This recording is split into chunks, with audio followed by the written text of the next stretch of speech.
रात का सफर। बस में अजनबी रात का समय था।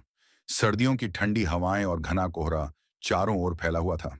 शिखा अपने काम से शहर लौट रही थी। उसने आखिरी बस पकड़ ली थी, जो रात 11 बजे छोटे से गांव से शहर की ओर जाती थी। बस में ज्यादा लोग नहीं थे। कुल मिलाकर 8 से 10 यात्री ही थे, जिनमें से कुछ सो रहे थे और कुछ अपनी सीट पर खामोश बैठे थे। शिखा ने खिड़की के पास वाली सीट चुनी। बाहर घुप अंधेरा था और सड़क के दोनों ओर बड़े बड़े पेड़ थे। हर बार जब बस की लाइट्स उन पेड़ों पर पड़ती, तो उनकी परछाइयां अजीब सी आकृतियां बना रही थीं। उसने अपनी घड़ी देखी। रात के 11 बजकर 30 मिनट थे। सफर लंबा था और रास्ता सुनसान। बस चल रही थी और शिखा खिड़की से बाहर देखते देखते उन्नींदी हो रही थी। तभी अचानक उसने महसूस किया कि कोई उसे घूर रहा है। उसने मुड़कर देखा तो पाया कि एक बूढ़ा आदमी, जो बस के पिछले हिस्से में बैठा था, उसे घूर रहा था। आंखें सफेद और स्थिर थीं। शिखा ने असहज होकर खिड़की की ओर मुंह फेर लिया। कुछ देर बाद बस में हलचल हुई। ड्राइवर ने अचानक ब्रेक मारी। सभी यात्री चौंक गए। शिखा ने ड्राइवर से पूछा, क्या हुआ? ड्राइवर ने जवाब दिया, सामने रास्ते में कोई खड़ा था, लेकिन जब मैंने गाड़ी रोकी तो वहां कोई नहीं था। यात्रियों में से एक आदमी बड़बड़ाया, इस रास्ते पर रात में ऐसी चीजें होती रहती हैं। ये जगह अभिशप्त है। यह सुनकर शिखा और भी बेचैन हो गई। बस फिर से चलने लगी। थोड़ी देर बाद ड्राइवर ने एक सुनसान स्टॉप पर बस रोकी। वहां एक आदमी खड़ा था, जिसने लंबा कोट पहना हुआ था और सिर झुका हुआ था। उसने धीरे धीरे बस में चढ़कर एक कोने में जगह ली। वह किसी से बात नहीं कर रहा था और उसका चेहरा साफ दिखाई नहीं दे रहा था। शिखा को उस आदमी की मौजूदगी से अजीब सा डर महसूस हुआ। वह हर बार उस पर नजर डालने की कोशिश करती, लेकिन जैसे ही वह उसकी तरफ देखती, वह अपना चेहरा घुमा लेता। बस के बाकी यात्री भी अब खामोश हो गए थे। ऐसा लग रहा था जैसे सबके ऊपर किसी अदृश्य भय ने कब्जा कर लिया हो। जैसे जैसे बस आगे बढ़ी, अजीब चीजें होने लगीं। बस में बैठे लोग धीरे धीरे गायब होने लगे। शिखा ने देखा कि उस बूढ़े आदमी की सीट खाली हो चुकी थी, जबकि उसने उसे उठते हुए नहीं देखा था। उसने पास बैठे एक महिला यात्री से पूछा, आपने देखा वो बूढ़ा आदमी कहाँ गया?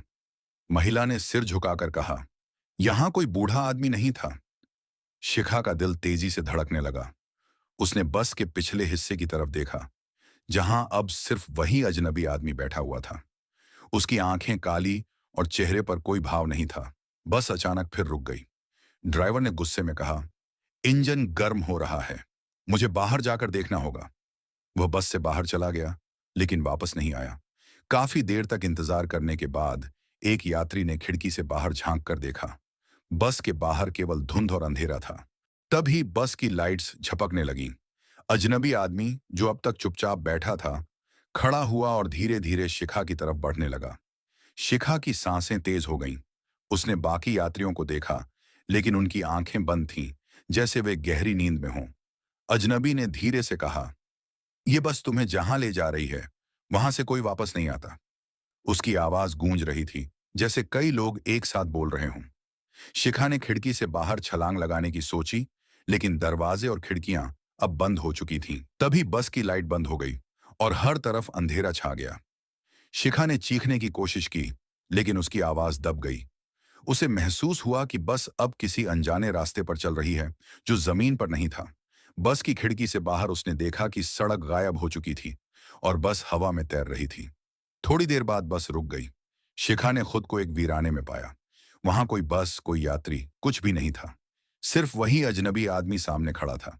उसने शिखा से कहा, यह तुम्हारा अंत नहीं, लेकिन यह सफर तुम्हें याद दिलाएगा कि डर और सत्य के बीच का फर्क समझना कितना जरूरी है। अचानक शिखा को होश आया।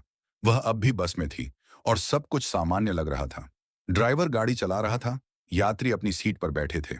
लेकिन शिखा को यह समझ नहीं आया कि जो उसने देखा वह सपना था या सच। जब बस शहर पहुंची, तो शिखा ने देखा कि वह अजनबी आदमी अब वहां नहीं था। उसने बाकी यात्रियों से उसके बारे में पूछा, लेकिन किसी ने ऐसा कोई आदमी नहीं देखा था। शिखा उस घटना को कभी भूल नहीं पाई। उसके लिए वह सफर सिर्फ एक यात्रा नहीं, बल्कि एक डरावनी सच्चाई का अनुभव था, जिसे वह कभी किसी को समझा नहीं सकती थी। इसी तरह की हॉरर कहानी देखने के लिए हमारा चैनल सब्सक्राइब करें। Original ghost two point zero. धन्यवाद, मिलते हैं। अगली वीडियो में।